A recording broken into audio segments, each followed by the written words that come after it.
আউযুবিল্লাহি মিনাশ শাইতানির রাজিম বিসমিল্লাহির রহমানির রহিম আসসালাতু ওয়াসসালামু আলাইকা ইয়া রাসূলুল্লাহ সাল্লাতু ওয়াসসালামু আলাইকা ইয়া হাবিবাল্লাহ আসসালাতু ওয়াসসালামু আলাইকা ইয়া নূরুল্লাহ সাল্লাতু ওয়াসসালামু আলাইকা শাফিউল মুজনিবিন আসসালাতু ওয়াসসালামু আলাইকা রাহমাতুল লিল আলামিন আসসালামু আলাইকুম ইয়া আউলিয়াল্লাহ আসসালামু আলাইকুম ইয়া খাজা গরিবে নওয়াজ আসসালামু আলাইকুম ইয়া বড় পীর আব্দুল কাদের জিলানী আসসালাতু ওয়াসসালামু আলাইকা সাইয়্যিদি ইমাম হাসান রাদিয়াল্লাহু তাআলা আনহু আসসালাতু ওয়াসসালামু আলাইকা সাইয়্যিদি ইমাম হুসাইন রাদিয়াল্লাহু তাআলা আনহু আসসালাতু ওয়াসসালামু আলাইকা সাইয়্যিদি মা ফাতিমাতুজ জাহরা রাদিয়াল্লাহু তাআলা আনহা আসসালাতু ওয়াসসালামু আলাইকা সাইয়্যিদি আলী রাদিয়াল্লাহু তাআলা আল্লাহ সমস্ত সৃষ্টিকুল সম্মানিত সুধী, আজকে আমি আপনাদের সম্মুখে অত্যন্ত গুরুত্বপূর্ণ একটি আলোচনা নিয়ে আসছি।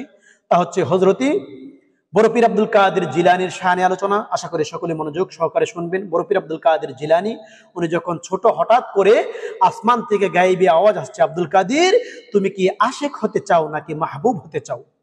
তুমি কি আশেক হতে চাও নাকি মাহবুব হতে চাও? হযরতি আব্দুল কাদের জিলানী রাদিয়াল্লাহু তাআলা আনহু উনি দৌড়িয়ে ওনার আম্মাজান হযরতি পরে আসছে, এসে বলতেছেন যে আম্মা জান, আমি আপনার কাছ থেকে একটি বিষয় জানার জন্য আসছি।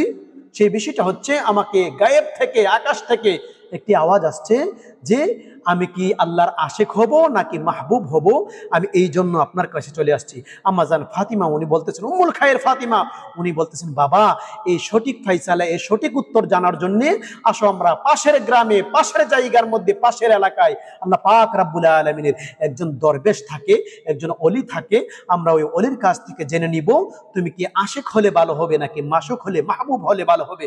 সুবহানাল্লাহ, সুবহানাল্লাহ, সুবহানাল্লাহ। তো হযরতি আব্দুল কাদের জিলানী রাদিয়াল্লাহু তাআলা আনহু পরদিন উনি ওনার আম্মা জান হযরতি উম্মুল খায়ের ফাতিমা রহমতুল্লাহি আলাইহি উনাকে নিয়ে যখন ওই দরবেশের কাছে গেলেন, দরবেশের কাছে গিয়ে সালাম দিলেন, আসসালামু আলাইকুম ইয়া আউলিয়া আল্লাহ, হুজুর আমরা একটি প্রশ্ন জানার জন্য, উত্তর জানার জন্য আসছি। হযরতি বড় পীর আব্দুল কাদের জিলানীর প্রশ্নের উত্তরটা ওই আল্লাহর ওলি বলতেছেন, বাবা তোমার কি প্রশ্ন বলো। এবার হযরতি বড় পীর আব্দুল কাদের জিলানী বলতেছেন, হুজুর আমাকে গায়েব থেকে, আকাশ থেকে একটি আওয়াজ আসছে যে আব্দুল কাদের তুমি কি আশেক হতে চাও নাকি মাহবুব হতে চাও, আমি কি হলে ভালো হবে, আমি এই জিনিসটা আপনার দরবারে জানার জন্য আসছি। আল্লাহর ওলি বলতেছেন, তোমাকে আমি এর উত্তর আগামী কালকে দিয়ে দিব। এই কথা শোনার পরে হযরতি বড় পীর আব্দুল কাদের জিলানী রাদিয়াল্লাহু তাআলা আনহু উনি ওখান থেকে চলে আসছে। পরের দিন সকালবেলা উনি যখন ওই দরবেশের কাছে গেলেন, গিয়ে দেখতেছেন ওই দরবেশ ওই জায়গার মধ্যে নাই। এলাকায় উনি খোঁজ লাগালেন, দরবেশ কোথায়? এলাকার মানুষেরা বলতেছেন যে দরবেশ তো গত রাত্রে মারা গেছে, ইন্তেকাল করেছে, তার পরিচয় আমরা জানি না, সে কোন মাযহাবের তাও আমরা জানি না, এই জন্য আমরা তার কাফন দাফনের ব্যবস্থা করি নাই। আমরা ওনাকে জঙ্গলার ভিতরে, খেজুর গাছের বাগানের ভিতরে আমরা ওনাকে রেখে আসছি।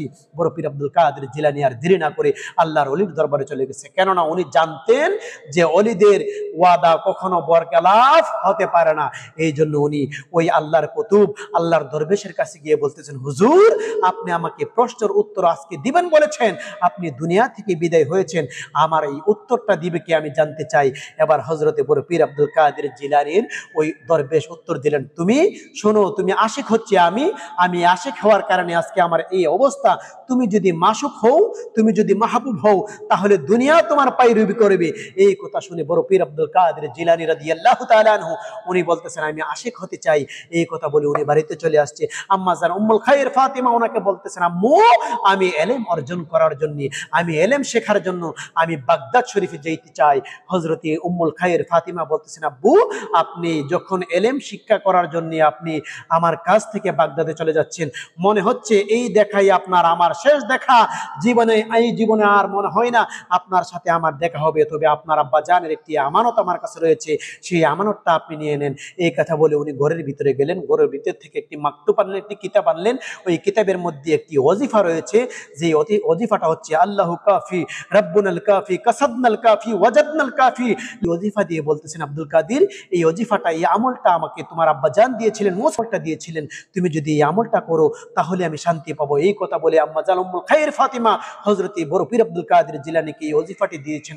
বড় পীর আব্দুল কাদের জিলানী দুনিয়া থেকে যাওয়ার পূর্বক্ষণে উনি ওনার ছেলেদেরকে, উনি ওনার সন্তানদেরকে ডেকে বলতেছেন, ও আমার সন্তানেরা শোনো, আমার আব্বা জানের একটি খাস খাস ওজিফা আমার আমার আমার আম্মা জান আমাকে দিয়েছিল, এই ওজিফাটার আমি আমল করতাম, অন্য অন্য আমল না করলেও এই ওজিফার আমল করতাম। এতে করে আমাকে আমার আল্লাহ পাক রব্বুল আলামিন বিভিন্ন বালা মুসিবত আপদ বিপদ থেকে রক্ষা করেছে। তোমরা এই ওজিফাটার আমল করবা। সেই ওজিফাটা হচ্ছে আল্লাহু কাফি রব্বুনাল কাফি কাসাদনাল কাফি ওয়াজাদনাল কাফি লিকুল্লি কাফি কাফাইনাল কাফি ওয়া নিয়ামাল কাফি। আলহামদুলিল্লাহ, আল্লাহ পাক রব্বুল আলামিন আপনাকে আমাকে জেনে এই ওজিফার আমল করার তৌফিক দান করে। সকলে বলে আমিন। আমরা যারা নিজেদেরকে কাদরিয়া তরিকার গোলাম হিসেবে দাবি করি, আমাদের অবশ্যই এই ওজিফার আমল করতে হবে। আল্লাহু কাফি রব্বুনাল কাফি কাসাদনাল কাফি ওয়াজাদনাল কাফি লিকুল্লি কাফি কাফাইনাল কাফি ওয়া নিয়ামাল কাফি। আলহামদুলিল্লাহ, আল্লাহ পাক রব্বুল আলামিন যিনি এই ওজিফার আমল আপনাকে আমাকে করার তৌফিক দান করে। এই বলে আমি আপনাদের কাছ থেকে বিদায় নিচ্ছি। যদি আপনারা বড় পীর আব্দুল কাদের জিলানীর শান শুনতে চান তাহলে অবশ্যই আমাকে কমেন্টস করে জানাবেন। আপনারা যেই প্রসঙ্গে আমাকে আলোচনা করার কথা বলবেন আমি এই প্রসঙ্গে আলোচনা করব। আল্লাহ পাক রব্বুল আলামিন আপনাকে আমাকে যেন আলোচনা শোনার তৌফিক দান করে। এই বলে বিদায় নিচ্ছি। ওয়া আখিরু দাওয়ানা আলহামদুলিল্লাহি রাব্বিল আলামিন। আসসালামু আলাইকুম।